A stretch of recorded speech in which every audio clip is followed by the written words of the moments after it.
So today we're going to talk about the nephron, and we're going to look at each of the parts of the nephron and their functions.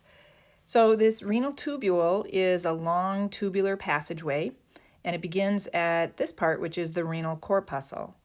The renal corpuscle is a spherical structure, and it has a cup-shaped chamber, and it has a capillary network inside it, which is called the glomerulus.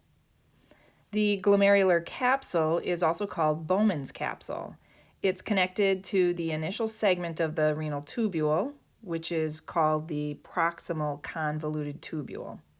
So let's look at the glomerulus. The glomerulus is a knot of capillaries. And these capillaries are fenestrated, which means they have pores, and that allows for fast diffusion of molecules. So blood pressure is the force of the blood coming into the afferent arteriole, and blood pressure will force water and small solutes across the capillary membrane into the capsular space. And this is called filtration. Larger solutes like plasma proteins can't get across those membranes, but water and solutes like glucose, fatty acids, amino acids, vitamins, metabolic wastes, excess ions, they're all filtered into this capsular space from the blood. Filtration only occurs in the renal corpuscle. It doesn't occur in any other place in the renal tubule. There are a few different pressures, but blood pressure is the main pressure that forces the water and the dissolved solutes out of the capillaries and then into that capsular space.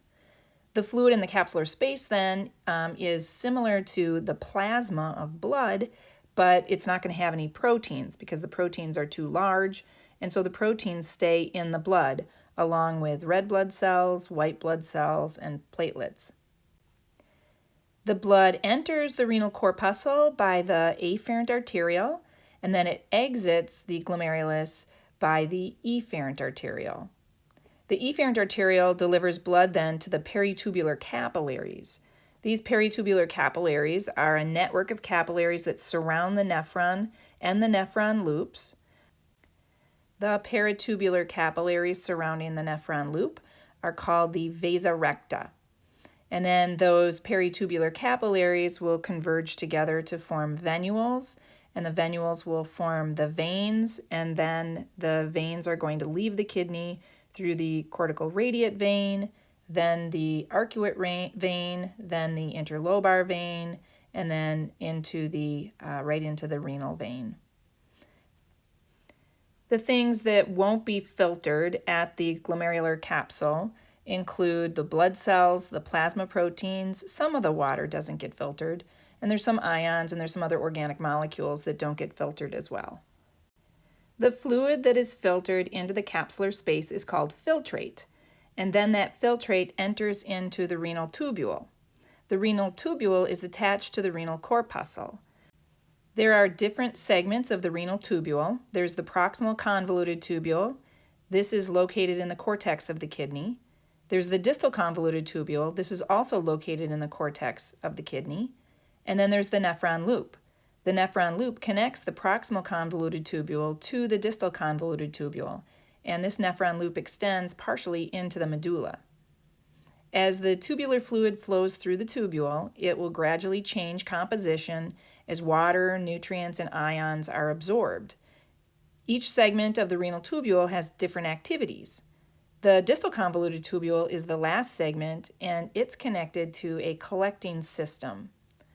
The collecting system is a series of tubes that carries the tubular fluid away from the nephron. The collecting ducts receive fluid from many different nephrons, and each collecting duct begins in the cortex, and then it's going to descend into the medulla. It's going to carry that fluid to the papillary duct, and then the papillary duct drains into the minor calyx. Minor calyx drains into the major calyx drains into the renal pelvis drains into the ureters. Once the filtrate exits the nephron corpuscle and it enters into the tubule, we now call the filtrate tubular fluid. By the time the tubular fluid gets to the papillary duct, we now call it urine. Urine will exit the kidneys and will be stored in the urinary bladder until it's time to void it or eliminate it from the body. The goal of urine production is to maintain homeostasis. What I mean is that by producing urine, we're able to regulate the volume and composition of blood, including the excretion of metabolic waste products. There are 3 organic waste products. There's urea, creatinine, and uric acid. These waste products are dissolved in the bloodstream and they're eliminated only when they're dissolved in the urine. So this means that there must be water in order to remove these waste products from the body, and that's what urine is then. It's water along with these waste products. There's 3 basic processes in urine formation. There's filtration, reabsorption, and secretion. Water and solute reabsorption primarily occurs along the proximal convoluted tubules. Active secretion occurs primarily at the proximal and distal convoluted tubules. And then the nephron loops in the collecting system regulate the final volume and solute concentrations of the urine. Before we take a look at these things more closely, let's look at what filtration, reabsorption, and secretion actually mean. Filtration is the process of pushing fluids and small ions and small molecules from the blood of the glomerular capillaries into the capsular space. And that's the only place that filtration occurs. Reabsorption means that things from the tubule, like water and ions and useful organic nutrients, they will leave the tubule and move into the peritubular space and then into the plasma. That's reabsorption. Secretion then is when substances from the blood have diffused into the peritubular fluid and now will be secreted into the tubule so they can be eliminated in the tubular fluid from the kidneys. Let's take a closer look at filtration. Filtration is when hydrostatic pressure forces water across the membrane pores of the glomerular capillaries so that water and solutes and organic molecules end up in the capsular space. These small solute molecules in water pass through pores. There's larger solutes in suspended materials such as blood cells that can't get through these pores, and so they are retained in the blood. The main hydrostatic pressure that forces water across the membrane is from your blood pressure. It's from the heart beating and pushing the blood through the arteries, and that pushes up against the wall of the filtration membrane, forcing fluids and solutes into the capsular space.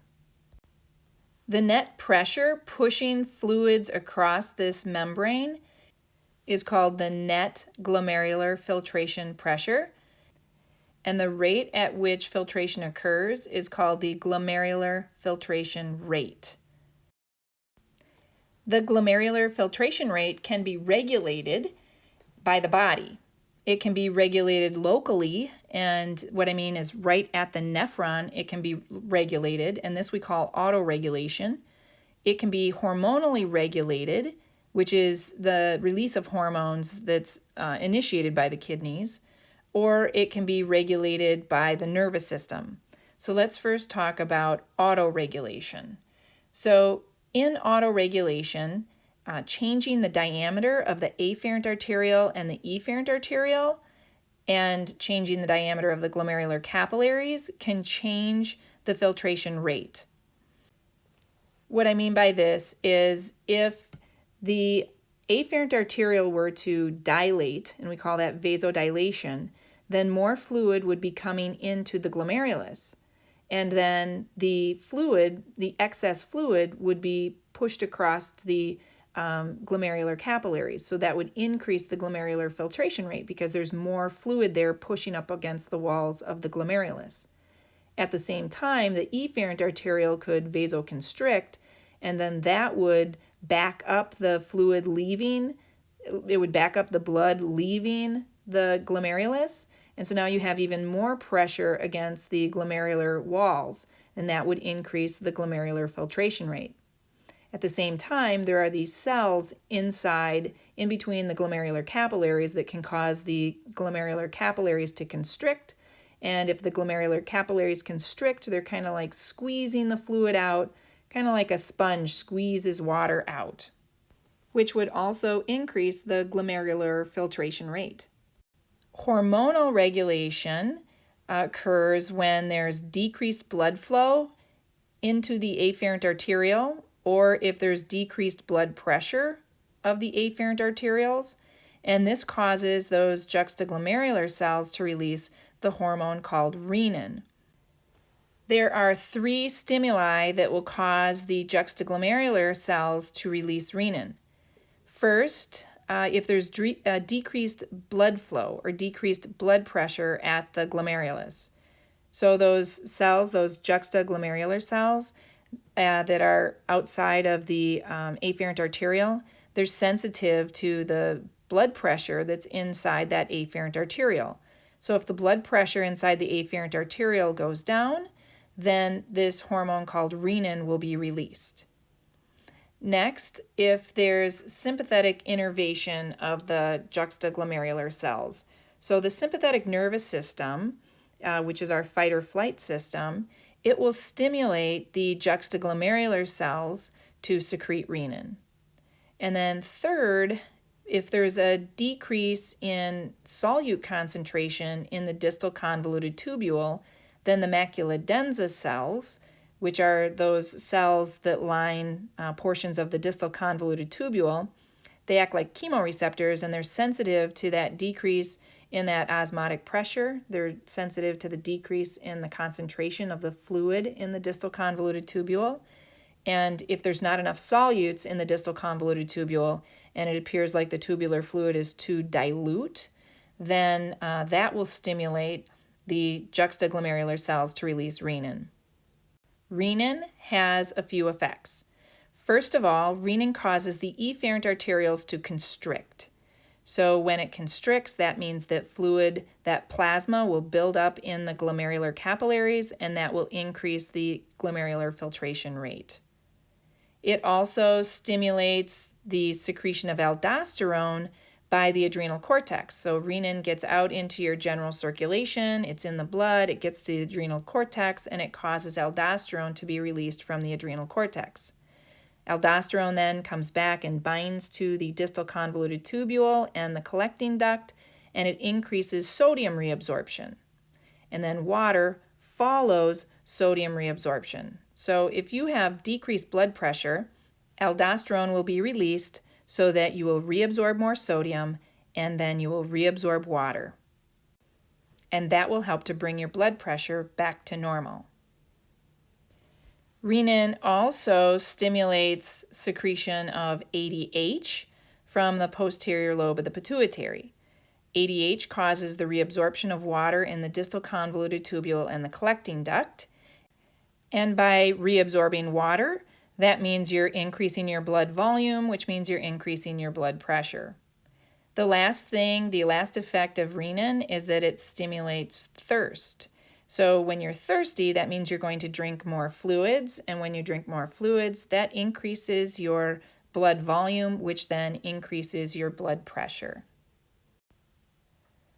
When you have increased blood volume, so before we were talking about decreased blood volume, like a decrease in blood pressure, decrease in blood volume, which would occur during hemorrhaging. Now I want to talk about increased blood volume. So what if you have like high blood pressure? In this case, the increased blood volume will automatically increase the glomerular filtration rate. There's more blood pushing into the glomerulus, which means there's more fluid crossing the glomerular membrane into the tubular fluid, and so you're going to lose water in your urine. So that normally is going to happen just to try to bring your blood pressure back to normal.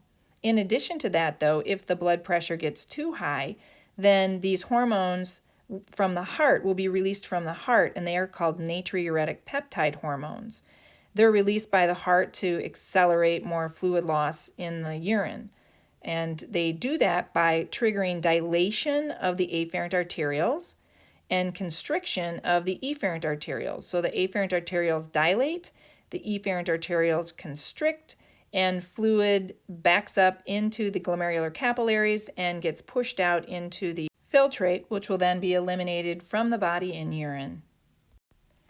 Lastly, we have a neuroregulation of the glomerular filtration rate, and this occurs by the sympathetic division of the autonomic nervous system. So the kidneys are primarily innervated by the sympathetic nervous system. The sympathetic nervous system, when it's stimulated, will cause the afferent arterioles to constrict. So when the afferent arterioles constrict, that means less blood will be able to come into the glomerular capillaries, which means that less glomerular filtration rate will occur.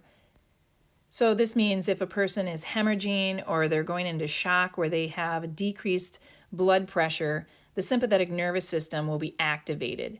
And the sympathetic nervous system causes a powerful vasoconstriction of the afferent arterioles, and that will decrease the glomerular filtration rate, which slows the whole filtration process so you don't lose fluid, which when you have decreased blood pressure or you're hemorrhaging, the last thing you want to do is lose even more fluid in the urine. Now let's look at the renal tubule, and we'll start with the proximal convoluted tubule. The proximal convoluted tubule is the first segment of the renal tubule. It is on the opposite side of the afferent and the efferent tubules. It's here in the proximal convoluted tubule where organic nutrients are reabsorbed. So glucose, amino acids, fatty acids, they're absorbed from the tubular fluid and they're released into the peritubular fluid, which is the interstitial fluid around the renal tubule. And then the organic nutrients will move into the blood, which is in the peritubular capillaries. So reabsorption is the process of capturing useful materials before the tubular fluid leaves the kidneys as urine. The cells of the proximal convoluted tubule normally absorb 60 to 70% of the filtrate that's produced from the renal corpuscle. The proximal convoluted tubule reabsorbs more than 99% of the glucose and amino acids. This reabsorption is done through two different methods. One's called facilitated diffusion, that uses proteins as carriers but doesn't use ATP. And then there's also co-transport, and that's where like glucose would be carried back into the body along with sodium. There's other things too that are reabsorbed in the proximal convoluted tubule. There's ions. So ions are actively reabsorbed, meaning they require ATP, and a protein sort of pumps them back into the body. So sodium, potassium, bicarbonate, magnesium, phosphates, and sulfates, they are individually regulated, and they can also be influenced by hormones, but they are reabsorbed back into the body. So we'll talk about a couple of different hormones, like for example, angiotensin II, that increases sodium reabsorption in the proximal convoluted tubule. Another thing that gets reabsorbed in the proximal convoluted tubule is water. So as reabsorption proceeds along the proximal convoluted tubule, the solute concentration of the tubule decreases because solutes are being reabsorbed, molecules like glucose and amino acids are being reabsorbed, so now the tubular fluid is more dilute. And we know that water wants to move towards higher solutes, so water will follow the solutes into the peritubular capillaries. So water will be reabsorbed in the proximal convoluted tubule through osmosis. There's also passive reabsorption of ions. So as these ions are being reabsorbed, like sodium and potassium and bicarbonate, other solute concentrations in the tubule become increased because they're not being reabsorbed right away. Things like urea and chloride, and they increase in concentration in the tubule. Then when their concentration gradient is high enough, they will leave the tubule by diffusion. They move from high concentration to low concentration. Now this makes the tubule even less concentrated, so it's more dilute, which promotes more water reabsorption. And then lastly, we are going to talk about secretion. Secretion in the proximal convoluted tubule is very similar to the secretion that occurs in the distal convoluted tubule. So we'll talk more about secretion when we talk about the distal convoluted tubule. But just take note that secretion does occur in the proximal convoluted tubule just as it does in the distal convoluted tubule. By the time the tubular fluid reaches this nephron loop, 60 to 70% of the useful substrates have already been reabsorbed. But in the descending limb, we'll see that half of the remaining water will be reabsorbed, and in the ascending limb, 2/3 of the remaining salt will be reabsorbed, and salt is sodium chloride. So the entire descending limb of the nephron loop is permeable to water, but the entire limb is not permeable to solutes such as sodium and chloride, which make up salt. So water will be reabsorbed in the entire descending limb, and then sodium and chloride are reabsorbed passively in the thin part of the descending limb. Then that nephron loop loops around, and now it's ascending, but it's still a thin ascending. So in the thin ascending limb, the sodium ions and the chloride ions move out passively, so they're passively diffusing out. And then where the ascending limb gets thick, then there is active transport of sodium and chloride out of the ascending limb. So as this salt is moving out of the ascending limb, it's creating a high solute concentration in the peritubular fluid. This is going to cause water in the descending limb to want to diffuse out faster through osmosis to move towards those solutes. This allows the urine then to become concentrated. The distal convoluted tubule has 3 different processes. One, there's active secretion of ions, acids, drugs, and toxins into the tubule. So these things are leaving the blood, going into the peritubular fluid, and then into the distal convoluted tubule. 2, there's selective reabsorption of sodium ions and calcium ions from the tubular fluid, so we'll talk about that. And then 3, there's selective reabsorption of water, and this reabsorption of water concentrates the tubular fluid. So let's discuss reabsorption at the distal convoluted tubule. So with reabsorption in the distal convoluted tubule, we said that there is active secretion. So active secretion means things like ions like sodium and chloride, they're actively transported out of the distal convoluted tubule into the peritubular space. So this requires ATP, it requires these protein pumps. The cells also will reabsorb sodium in exchange for potassium, and this is something that we call countertransport.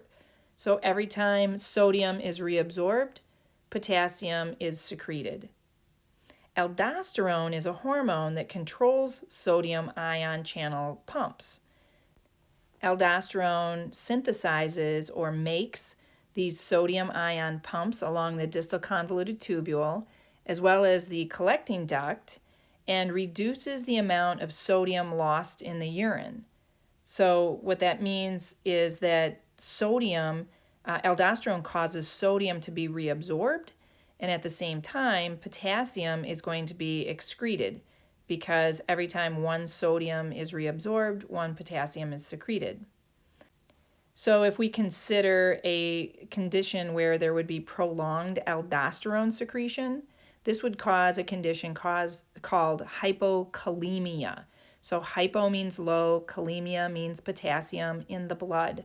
So if you are reabsorbing too much sodium because there's too much aldosterone, you're going to be excreting too much potassium. And so the blood's not going to have enough potassium left.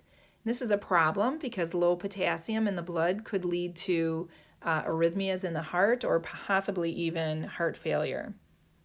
There's a hormone that opposes aldosterone and that will stop aldosterone from working, and it's called natriuretic peptides. We've heard of these before. We talked about ANP, or Natriuretic Peptide. And so this will be released from the heart when there's too much pressure on the heart walls because of increased blood pressure. So if there's increased blood pressure, the natriuretic peptide gets released because it doesn't want the body to reabsorb even more water. It wants the kidneys to get rid of water. It wants it to eliminate the water from the body to decrease the blood pressure. Calcium is also reabsorbed at the distal convoluted tubule, and this will be reabsorbed when the hormone PTH, or parathyroid hormone, is present. And then finally we have secretion at the distal convoluted tubule. So the peritubular capillaries contain a lot of undesirables. Undesirables are things like toxins, so like drugs like penicillin, things like that, antibiotics.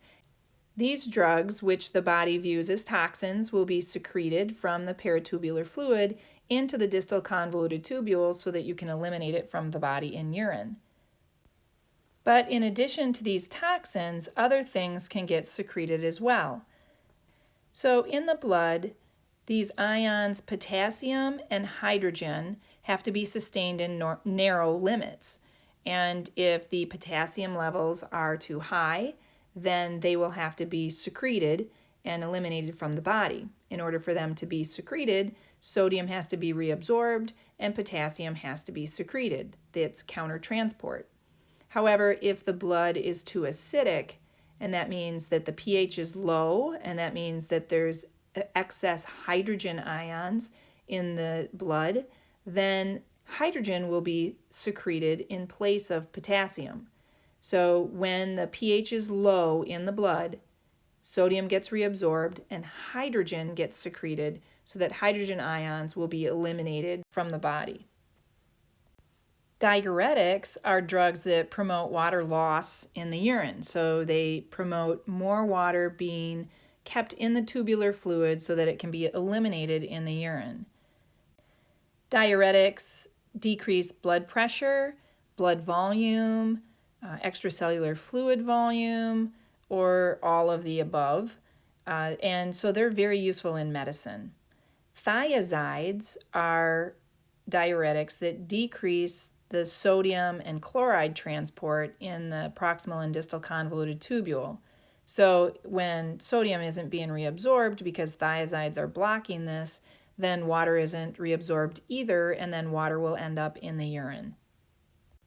The collecting system includes the collecting duct, and the collecting duct receives tubular fluid from many nephrons.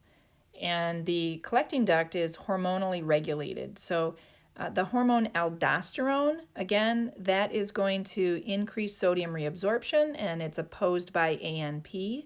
And then the other hormone that we learned about that affected water reabsorption was ADH.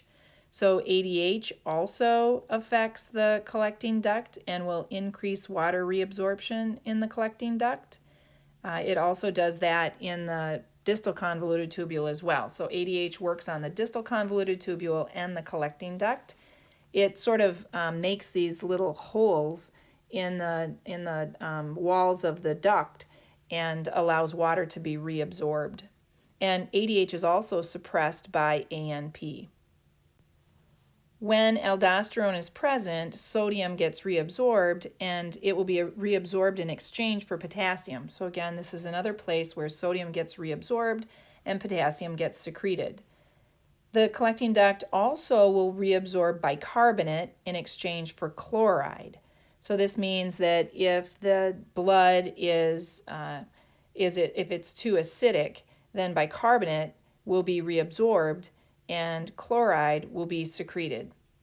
Another thing that gets reabsorbed in the collecting duct is urea. So this happens deep in the medulla, very distal in the collecting duct, where urea is going to be reabsorbed by diffusion. So for most of the tubule, urea can't be reabsorbed. It can be reabsorbed in the proximal convoluted tubule and then deep in the collecting duct down near the papillary duct. But it can't be reabsorbed in the nephron loop or in the distal convoluted tubule. Secretion also occurs in the collecting duct. So the pH of the blood can be maintained by secreting hydrogen or bicarbonate. So if the blood is too acidic, then hydrogen will be secreted into the tubule to get rid of the hydrogen. And if the blood is too alkaline, then bicarbonate will be secreted from the blood and into the tubule, so it's eliminated from the body.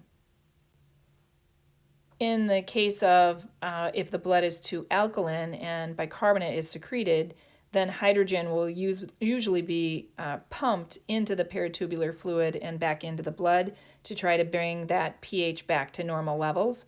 This is more rare. It's far less common to have the blood be alkaline. It's much more common for the blood to be acidic, and so the hydrogen would be pumped into the tubule to help get rid of some of the acids in the blood.